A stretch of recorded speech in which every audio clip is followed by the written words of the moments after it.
One of the most common job interview questions is, what's your greatest weakness? This question is bound to come up while you're interviewing and on the job hunt. In this video, we will walk you through why employers ask about weaknesses and how to best answer this question. This video is sponsored by ZipRecruiter. If you're looking for a job, ZipRecruiter can help. ZipRecruiter makes it easy to apply for jobs with a single click. You can also upload your resume to their resume database so that your resume is searchable for thousands of recruiters and employers who use ZipRecruiter. ZipRecruiter is also free for job seekers. Click the link in the description below to get started with ZipRecruiter today.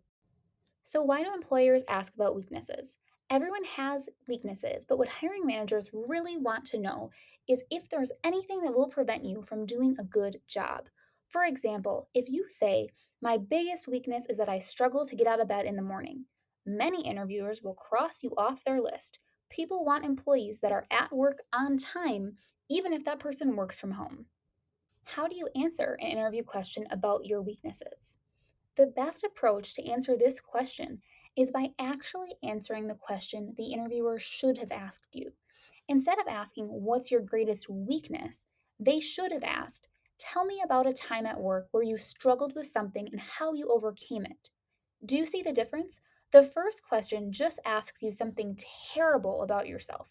The second question asks you to demonstrate how you took on a challenge and overcame it. It's not the same as pretending to list a strength rather than a true weakness. You need to include a real weakness. Here's some examples. Example number one, a possible weakness could be disorganization. And here's a possible answer. I struggle with organizing my time and paperwork, so I have developed a system to keep these things on track. First of all, I do everything electronically and have a naming convention so that I can find old files. I scan paper documents and put them in their correct electronic file if need be. Secondly, I track my work using Enter software so that I can tell at a glance if I'm on schedule or I need to change something. These two things have made a difference in my time management and paperwork. Example number two, a possible weakness could be micromanaging. And here's a possible answer. I'm a great doer, so when I was first promoted to manager, I struggled with letting my employees do their jobs the best way for them. I wanted everyone to do everything my way, even if their results were just as good, if not better than mine.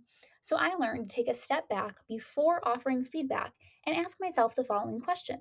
Is it wrong or is it just different? If the answer was wrong, then I corrected it. If the answer was just different, I told the employee to keep up the good work. We also wanted to share a list of ideas for weaknesses. While it's impossible to list all weaknesses, here are a few common ones that are also career focused. Remember, unless you're applying to be a fitness coach, no one wants to hear about your struggle with weight loss. There are two critical points when selecting the weakness that you want to discuss. It first must be a true weakness, and two, you must have a solution or workaround for it. Here's some examples.